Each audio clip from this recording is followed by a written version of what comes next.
Hello, Dr. Chantel Prat. I am so excited to be connecting with you once again. So So happy to be here. thank you for your time and being willing to share in this discussion. So we're so thankful that Dr. Chantel Prat is on our board. She is a professor of neuroscience in departments of, neuroscience. I think you also have appointments in linguistics and psychology, and also at the Institute of Brain Sciences and Learning. Correct? Very close. Learning and brain sciences. You got all the words in there. That's Okay. amazing. You know as much as I do about where I work. That's great. Oh well, and the wonderful author of The Neuroscience of You, and which is just an incredible book, and I'm so glad that I ordered it literally like the day I met you. Oh, which is great. So today we are just going to be sharing some thoughts. I'm going to be asking you some questions around neurodiversity, which is a hot topic these days. And Dr. Pratt is one of the leading minds on this topic and this issue, and so it's an honor to be able to ask her some questions. Okay, so my first question: tell us what is neurodiversity? Just It's dive a deep into it. Yeah, it's a great question. Thank you for asking because, like all language, there's many different levels of meaning. And one level is, what is the technical definition of neurodiversity? Mm. Neurodiversity really means exactly variability between brains. This is what I've been doing my whole life, sort of trying to break away from the one size fits all model of how our brains give rise to our mind and our sense making systems, to understand the important ways that brains differ. So, diversity is our differences, variability. And I know that in popular society, neurodiversity and neurodivergence, divergence means moving away from a center or a norm.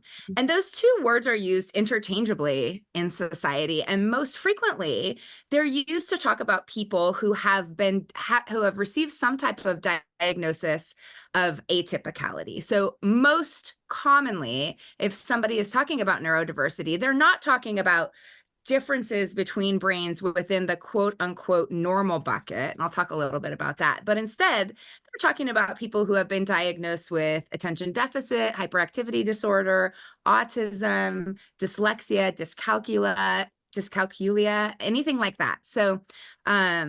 So I think that's a really good starting point, is just to acknowledge that there are important differences in the ways our brains shape our sense-making systems, and that these differences occur both within and outside of what I'm calling the normal bucket.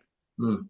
And within that space, I think it's really important to consider two ways that we define something as abnormal. I'm using air quotes because this is a big pet peeve of mine. So sometimes, for every interesting way that a human being can show up, there's variability.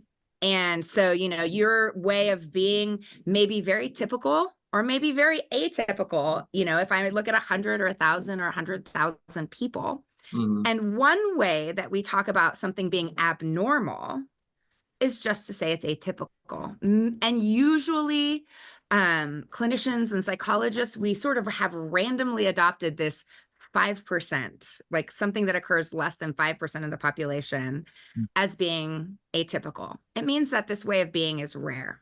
It doesn't necessarily mean, like, you could be on the very high end of intelligence and be atypical. It doesn't necessarily mean that that way of being is harming your way of functioning in society, which is the more common definition that we use, is if something is dysfunctional, again, air quotes, meaning that it is hard for you to do the things that you need to do in the environment that you've been placed in, you may receive some type of a diagnosis. So something I like to explain to people right off the bat is that some of our most common conditions that fall under these neurodiverse labels, something like ADHD, which occurs in 11% of kids in America were diagnosed with ADHD the last 2 years. So that's like more than 1 in 10 kids.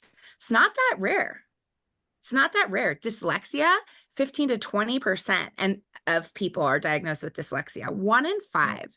And there Wow. are a lot of adults running around this world with a non-diagnosed dyslexia. So I think, just understanding that neurodiversity is a way of talking about the way different brains make sense of the world and may struggle or succeed in different environments. That Mm. is true regardless of whether you have a label. Mm. I think that's a really important starting point.